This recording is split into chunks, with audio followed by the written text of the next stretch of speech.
Booking a flight. Simplified for English language learners. Hello everyone. Today, we're going to explore a very common phrase in English: book a flight.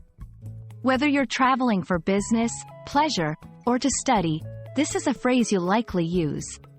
So, let's break it down together and make sure you're prepared for your next journey. Book a flight means to reserve a seat on an airplane for a specific date and destination. It's similar to making a reservation at a restaurant or buying a ticket for a concert. When you book a flight, you're securing your spot on that airplane. 1. Choosing an airline. Start by selecting an airline. This can be based on price, destination, or preference. 2. Selecting dates and destination. Choose your departure and arrival cities, and the dates you wish to travel.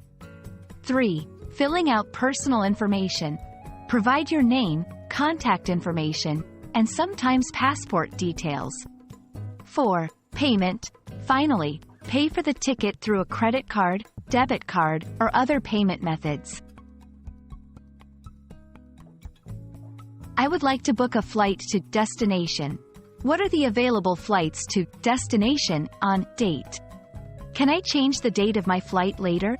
How much luggage can I take? Practice pronunciation. Repeat phrases like, I need to book a flight to New York. Familiarize with airline jargon. Words like layover, boarding pass, and gate are useful. Ask for clarification. If you don't understand something, it's okay to ask. Could you please explain that? I hope this video has made the concept of booking a flight clearer for you. Remember, practicing these phrases and understanding the process will make your travel planning much smoother. Safe travels and see you in the next video.